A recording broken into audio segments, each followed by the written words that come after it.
નમસ્કાર, સ્વાગત છે આપનું. આપ જોઈ રહ્યા છો ન્યૂઝ 18 ગુજરાતી. હું છું આપની સાથે દીપા શર્મા. સમાચારોની શરૂઆત કરીએ. પંચમહાલ ગોધરા જીઆઈડીસીમાં આવેલી બોમ્બે ચોપાટી મિલ્ક પ્રોડક્ટ્સ ફેક્ટરીમાં લાગેલી આગ કાબૂમાં આવી ગઈ છે. શોર્ટ સર્કિટના કારણે એસી પેનલમાં આગ લાગી હોવાની પ્રાથમિક જાણકારી મળી છે. ફેક્ટરીના ત્રીજા માળે રો મટીરિયલ્સ હોવાના કારણે આગે વિકરાળ સ્વરૂપ ધારણ કર્યું હતું, જેના કારણે નાસભાગ મચી ગઈ. જોકે ફાયર ફાઇટરોએ સ્થળ પર પહોંચી આગને કાબૂમાં લઈ લીધી. આગ પર કાબુ મેળવવા માટે ગોધરા નગરપાલિકા ઉપરાંત હાલોલ, કાલોલ, શહેરા અને લુણાવાડા ફાયર બ્રિગેડની મદદ લેવામાં આવી. આજુબાજુની કંપનીના કારીગરોને સલામતીના ભાગરૂપે બહાર કાઢી લેવાયા હતા, જેથી મોટી દુર્ઘટના ટળી. આગની ઘટનાને પગલે પ્રાંત અધિકારી, મામલતદાર અને પોલીસ અધિકારીઓ ઘટના સ્થળે દોડી આવ્યા હતા.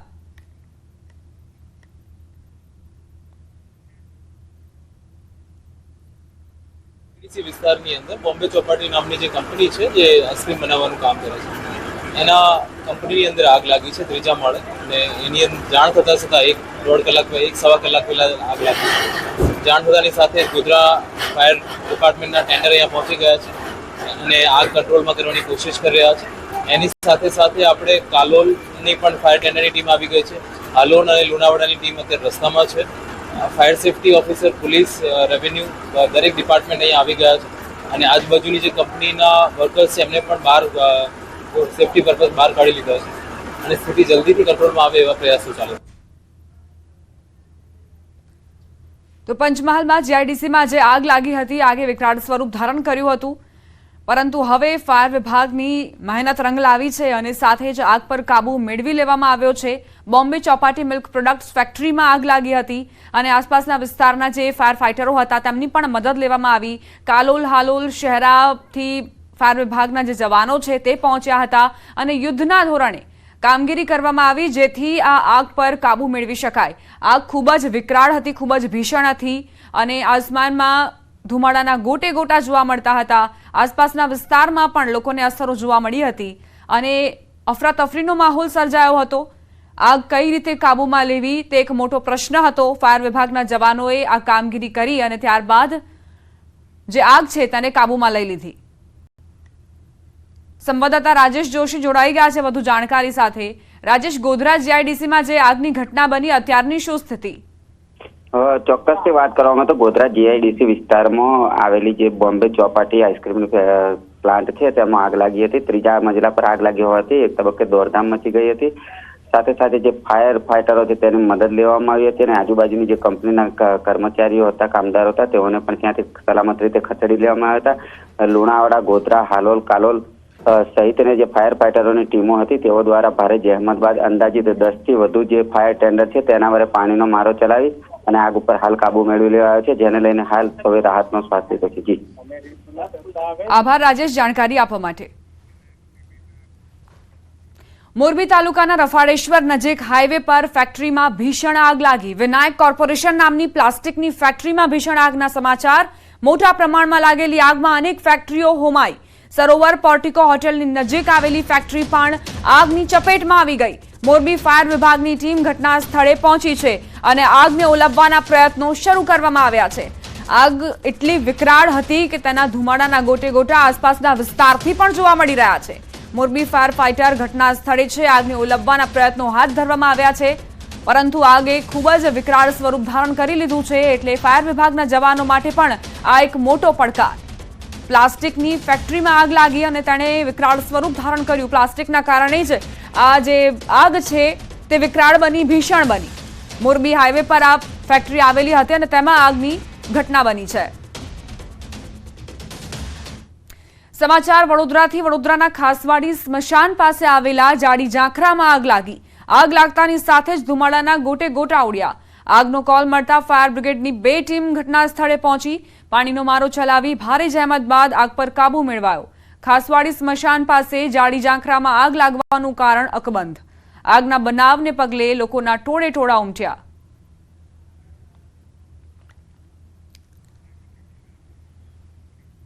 વાત હવે હવામાનની. હવામાન નિષ્ણાંત અંબાલાલ પટેલે મોટી આગાહી કરી છે. ગરમીને લઈને અંબાલાલ પટેલે આગાહી કરી. 7 એપ્રિલ સુધી વાદળછાયું વાતાવરણ રહેશે. આગામી દિવસોમાં ભારે વાદળછાયું વાતાવરણ રહેવાની સંભાવના. 9 એપ્રિલ સુધીમાં ગરમીમાં વધારો રહેવાની શક્યતા પણ વ્યક્ત કરી છે.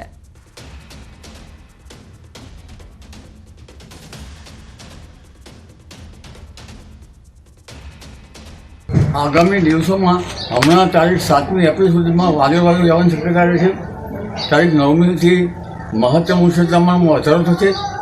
મધ્ય ગુજરાતના ભાગોમાં કેટલાક ભાગમાં 4 ડિગ્રી સેલ્સિયસ ઉપર મહત્તમ ઉષ્ણ તાપમાન થવાની શક્યતા રહે છે. 12 એપ્રિલથી 18 એપ્રિલ સુધીમાં દેશના અનેક ભાગોમાં વાતાવરણમાં પલટો રહેવાની શક્યતા રહેશે. વાતાવરણના પલટાને લઈને ગુજરાતના કેટલાક ભાગોમાં માવઠું થવાની શક્યતા રહેશે. 12 થી 18 એપ્રિલ સુધીમાં ઉત્તર ગુજરાત, પંચમહાલ, સાબરકાંઠા તેમજ મધ્ય ગુજરાતના ભાગોમાં માવઠું થવાની શક્યતા છે. કચ્છના ભાગોમાં પણ હવામાનમાં પલટો રહેશે. જૂનાગઢ, સુરતની વાત કરીએ તો અહીં પણ કેટલાક ભાગોમાં વાતાવરણમાં પલટો આવશે. ગુજરાતના કેટલાક ભાગોમાં વરસાદી છાંટા સાથે વાતાવરણ બદલાશે.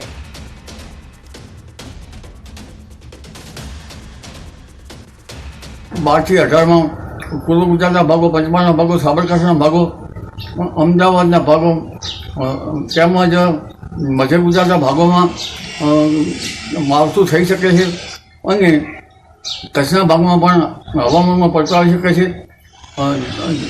જૂનાગઢના ભાગો, સુરતના ભાગોમાં પણ હવામાનમાં પલટો આવી શકે છે. ઉત્તર સૌરાષ્ટ્રના ભાગોમાં પણ હવામાનમાં પલટો આવી શકે છે અને લગભગ ગુજરાતના ઘણા ભાગોમાં ક્યાંક વાદળ તો ક્યાંક પવન તો ક્યાંક છાંટા તો ક્યાંક વરસાદ થવાની શક્યતા રહે છે. સમાચાર ગાંધીનગરથી પ્રાપ્ત થઈ રહ્યા છે. ટેસ્લાની કાર ગુજરાતમાં દસ્તક દે તેવા સંકેત. એલન મસ્કે ભારતમાં જમીન શોધવા માટે સૂચના આપી છે. એલન મસ્કની પહેલી પસંદ ગુજરાત હોવાનું સૂત્રોએ જાણકારી આપી. મસ્ક $2 થી $3 બિલિયન રોકાણ કરી શકે છે. ટેસ્લા ઇલેક્ટ્રિક કાર પ્લાન્ટ માટે રોકાણ કરી શકે છે.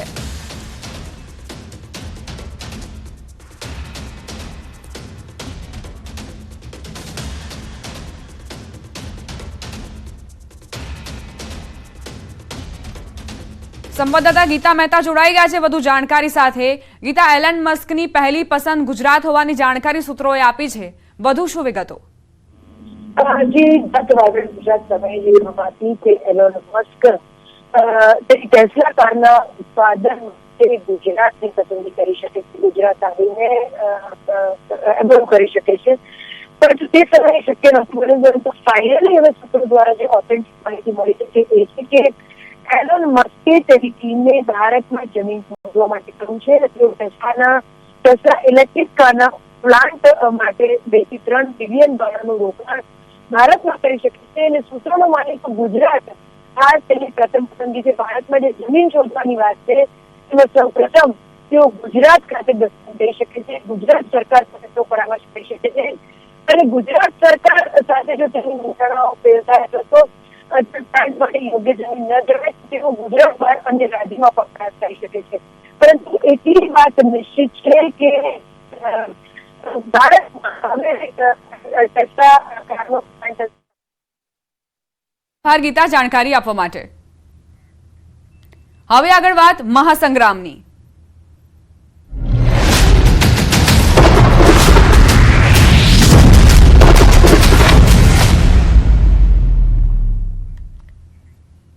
રૂપાલા વિવાદને શાંત પાડવા ભાજપ ક્ષત્રિય આગેવાનો સાથે મળેલી બેઠક નિષ્ફળ રહી છે. ક્ષત્રિય સમાજ એક જ માંગ પર અડગ રહ્યો કે રૂપાલાની ટિકિટ રદ નહીં થાય તો ઉગ્ર આંદોલન કરવામાં આવશે. જોકે ભૂપેન્દ્રસિંહ ચુડાસમા સહિતના ભાજપના આગેવાનો બેઠકમાં હાજર હતા. ભૂપેન્દ્રસિંહ ચુડાસમાએ માહિતી આપતા કહ્યું કે ક્ષત્રિય સમાજની લાગણી અમે હાઈકમાન્ડ સુધી પહોંચાડીશું. જોકે ક્ષત્રિય આગેવાનોએ પણ કહ્યું કે જ્યાં સુધી રૂપાલાની ટિકિટ રદ નહીં થાય ત્યાં સુધી અમારું આંદોલન યથાવત રહેશે. રાજકોટમાં ક્ષત્રિય સમાજનું મેગા આંદોલન થશે, જેની રણનીતિ ઘડાશે. સમાજને એકજૂટ થવા આગેવાનોએ હાકલ કરી.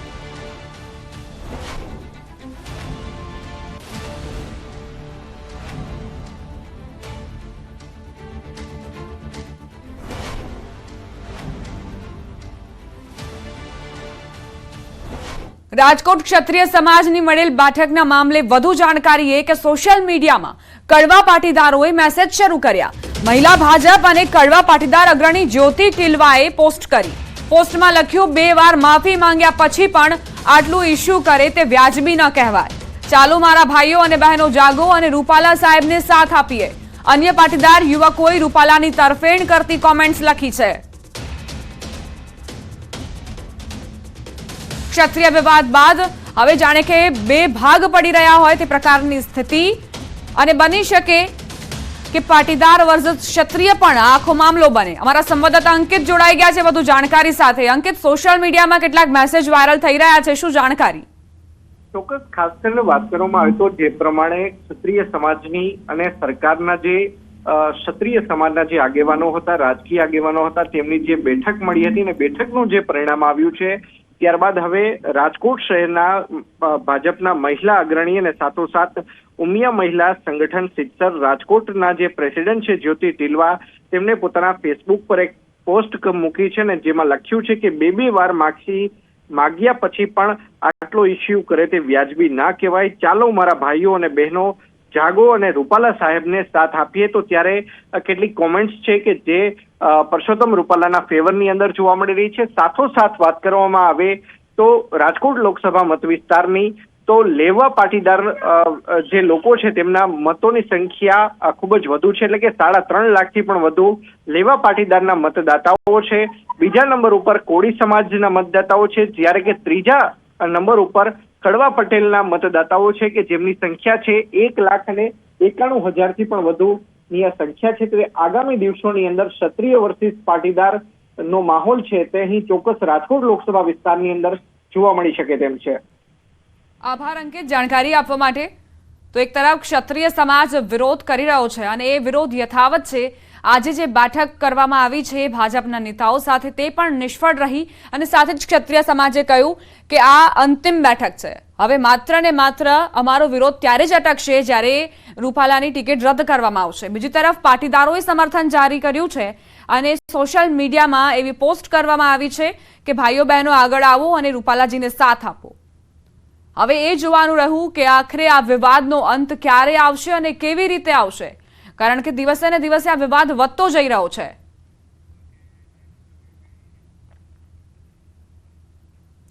બનાસકાંઠામાં રૂપાલાના વિવાદિત નિવેદનને લઈ ભાજપનો ઉગ્ર વિરોધ કરાયો. કાંકરેજના રણાવાડા ગામમાં ભાજપની પ્રચાર વાનને ગામમાં જતા રોકવામાં આવી. ભાજપનો પ્રચાર કરવા કોઈ પણ નેતા કે વ્યક્તિને ગામમાં ન પ્રવેશવા દેવાનો વિડીયો વાયરલ થયો. ન્યૂઝ 18 ગુજરાતી આ વાયરલ વિડીયોની પુષ્ટિ નથી કરતું.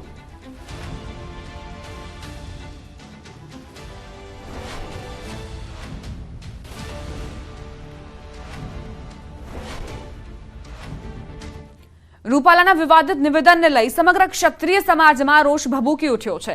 ક્ષત્રિય સમાજ એક જ માંગ પર અડગ રહ્યા છે કે રૂપાલાની ટિકિટ રદ કરવામાં આવે. તે માંગને લઈ ઠેર ઠેર આવેદનપત્ર આપવામાં આવી રહ્યું છે. ત્યારે દાંતા તાલુકામાં પણ રાજપૂત સમાજ દ્વારા રેલી યોજી હતી અને પુરુષોત્તમ રૂપાલાના વિરોધમાં સૂત્રોચ્ચાર કરવામાં આવ્યા હતા, તેમજ આવેદનપત્ર પાઠવવામાં આવ્યો હતો.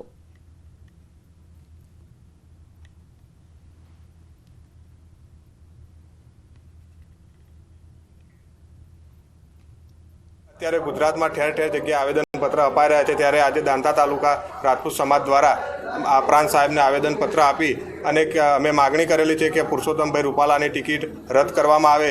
ટિકિટ નહીં કપાય તો આનાથી બી આગળ ઉગ્ર આંદોલનો રાજપૂત સમાજ દ્વારા કરવામાં આવશે, જેની જવાબદારી ભાજપ સરકારની રહેશે. રૂપાલાના વિવાદિત નિવેદનના ઘેરા પ્રત્યાઘાત કચ્છમાં પણ જોવા મળી રહ્યા છે. કચ્છના ભુજમાં જાડેજા બોર્ડિંગ ખાતે કચ્છ જિલ્લા ક્ષત્રિય સમાજ દ્વારા સભા યોજાઈ, જેમાં રાજપૂત કરણી સેના કચ્છના આગેવાનો એકત્રિત થયા હતા, જેમાં સમગ્ર ક્ષત્રિય સમાજે રૂપાલાની ટિકિટ રદ કરવાની માંગ કરી.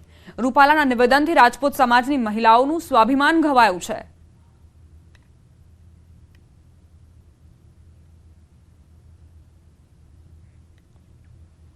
લોકસભા ચૂંટણીને લઈ ગુજરાતમાં પ્રધાનમંત્રી મોદી પ્રચારની કમાન હાથમાં લેશે.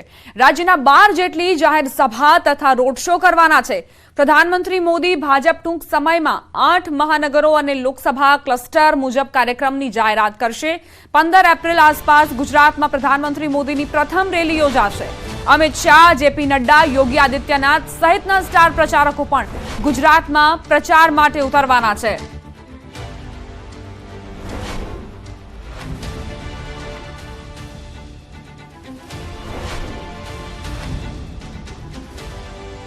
પાટણ લોકસભાની ચૂંટણીનો રંગ જામ્યો છે. કોંગ્રેસ ઉમેદવારને જીતાડવા સમર્થકો સંતોના શરણે પહોંચ્યા. પાટણ બનાસકાંઠાના કોંગ્રેસ ઉમેદવાર જીતે તે માટે જ ભજન કીર્તન યોજાયા. પાટણ કોંગ્રેસના ઉમેદવાર ચંદનજી ઠાકોર અને બનાસકાંઠાના ઉમેદવાર ગેનીબેન ઠાકોરની જીત માટે પ્રાર્થના સભા કરાઈ. સંત સદારામ બાપા અને કોંગ્રેસના બંને ઉમેદવાર ચંદનજી ઠાકોર અને ગેનીબેન ઠાકોરના ફોટા રાખી ભજન કરાયા. રાધનપુરના પ્રેમનગર ગામ ખાતે સદારામ બાપાના ભક્તોએ પ્રાર્થના કરી. મહિલાઓ અને પુરુષો સદારામ બાપાના ભજન કરી કોંગ્રેસના બંને ઉમેદવારોનો વિજય બનાવવા માટે સંત સદારામ બાપાના ભજન કરી રહ્યા છે. ચંદનસિંહ સાહેબને અને જ્ઞાનીબેન ઠાકોર એના માટે અત્યારે ભજન એના માટે ભજન કીર્તન અહીંયા રાખેલ છે. પાટણ જિલ્લામાં બનાસકાંઠા જિલ્લામાં જ્ઞાનીબેન આ બે ઉમેદવાર જીતે ને પરમ કૃપાળુ સદારામ બાપુ એટલી દયા કરે કે બેને વિજય બનાવે.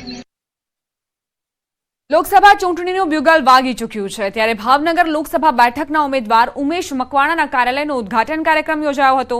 કોંગ્રેસ અગ્રણી શક્તિસિંહ ગોહિલ અને આપ નેતા ઈશુદાન ગઢવીની ઉપસ્થિતિમાં આ કાર્યક્રમ યોજાયો હતો. મધ્યસ્થ કાર્યાલયના ઉદ્ઘાટન બાદ રેલી યોજવામાં આવી હતી અને કોંગ્રેસના આગેવાનો અને કાર્યકર્તાઓ મોટી સંખ્યામાં ઉપસ્થિત રહ્યા હતા.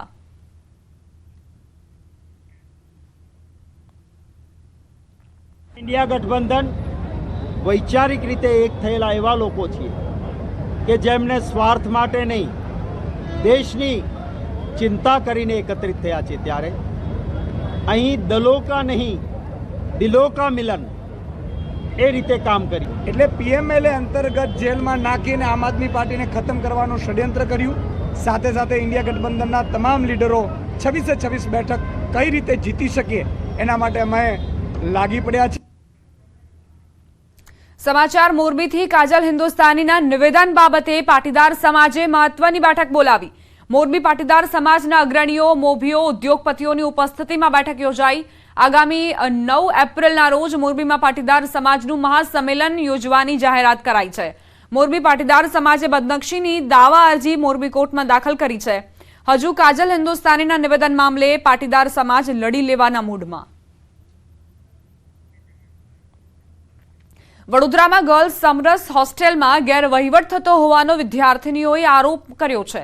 ગર્લ્સ હોસ્ટેલમાં ભોજન માટે 1 કલાક લાઇનમાં ઊભા રહેવું પડે છે. તે ઉપરાંત ભોજનમાંથી જીવાત નીકળતી હોવાના પણ આક્ષેપ કરાયા.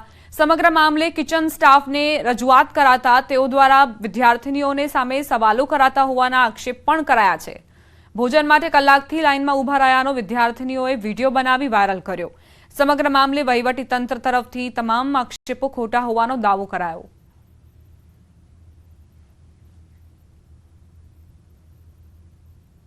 છે ત્યારે ધનેડા નીકળે છે, જીવાત નીકળે છે, પછી ફ્લાવરનું શાક છે, ભીંડાનું શાક છે તો ઈયળો નીકળે છે.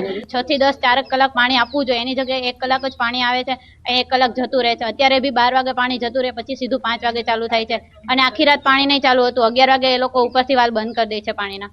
જે ફીડબેક બુક્સ છે એમાં લખીએ છે કે આજે શાકમાં પાણી છે તે પાણી તેલ અલગ અલગ તરે છે, તો સિક્યુરિટી લોકો એવું કહે છે કે તમે ઘરે બનાવો છો, એવો ક્વેશ્ચન અમને સામે કરે જ્યારે અમે ફીડબેક લખીએ છીએ. ત્યારે ધમકી એટલે અમે જ્યારે ફોટા કે એવું બતાવીએ ત્યારે કે ફોટા ડિલીટ કરી નાખો અને અમે ચેન્જ લાવીશું, પણ ચેન્જ કાંઈ દેખાતો નથી અમને. કે જે ફૂડ રિપોર્ટ છે, વોટર રિપોર્ટ છે, એ એવરી ટાઈમ જે તે કન્સર્ન ડિપાર્ટમેન્ટ દ્વારા અહીંયા સબમિટ કરવામાં આવે છે. એજન્સીને વારંવાર જે ઇમ્પ્રુવમેન્ટની જરૂર હોય ત્યાં લેખિતમાં અને સુપરવાઇઝર જે રૂબરૂમાં હાજર છે એને કચેરીમાં બોલાવીને વારંવાર ઇમ્પ્રુવમેન્ટ માટે સૂચના આપવામાં આવે છે. હોળીનો માહોલ હતો, સંખ્યા ઓછી હતી, ઉપર કેન્ટીન આરએનબીના ડિપાર્ટમેન્ટના મેન્ટેનન્સના કામના કારણે શિફ્ટ કરેલી છે. એટલે એક હતું, પરમ દિવસે વિદ્યાર્થીઓની જેવી રજૂઆત મળી અને તાત્કાલિક અસરથી 2 કાઉન્ટર ચાલુ કરી દેવામાં આવ્યા છે. સમાચાર સુરતથી. સુરતની VNSU યુનિવર્સિટીએ 3 મહત્વના નિર્ણય કર્યા છે. યુનિવર્સિટીના બોર્ડ ઓફ મેનેજમેન્ટની બેઠકમાં 3 નિર્ણય કરાયા, જેમાં VNSUમાં વપરાયેલી ઉત્તરવહીનું બંડલ 2 વખત રસ્તામાં પાડી દેનાર અમદાવાદની એજન્સીને બ્લેકલિસ્ટ કરવાની કાર્યવાહી કરાઈ છે. વિશ્વની અન્ય યુનિવર્સિટીના વિદ્યાર્થીઓને વર્ગ દીઠ 5 બેઠકની મર્યાદામાં પ્રવેશ આપવાનો નિર્ણય કરાયો છે. આ ઉપરાંત VNSU યુનિવર્સિટીના નાણાં બચાવવા માટે મિલકતવેરા, વેરા બિલ, લાઇટ બિલ, વીમા પ્રીમિયમ વગેરેનું એડવાન્સ પેમેન્ટ કરીને ચૂકવણી કરવામાં આવશે, જેથી મનપાની વેરા ડિસ્કાઉન્ટ યોજના હેઠળ યુનિવર્સિટીના નાણાં બચાવી શકાય તે માટે આ નિર્ણય કરવામાં આવ્યો છે. તો યુનિવર્સિટીએ નાણાં બચાવવા માટે આ મહત્વનો નિર્ણય કર્યો છે. આ સાથે જ જે વિદેશી વિદ્યાર્થીઓ છે તેમની માટે પણ નિર્ણય કરવામાં આવ્યો છે. અમદાવાદની એમકે ટ્રેડર્સ કંપની જે હતી, જે પેપર અને પસ્તી લઈ જવાનો કોન્ટ્રાક્ટ હતો. એઓએ રસ્તાની અંદર 2 બંડલ પડી ગયા હતા. એ સંદર્ભની અંદર એમને કારણદર્શક નોટિસ આપીને અંતે બોર્ડ ઓફ મેનેજમેન્ટ દ્વારા તેને બ્લેકલિસ્ટ કરવાનો નિર્ણય લેવામાં આવ્યો છે.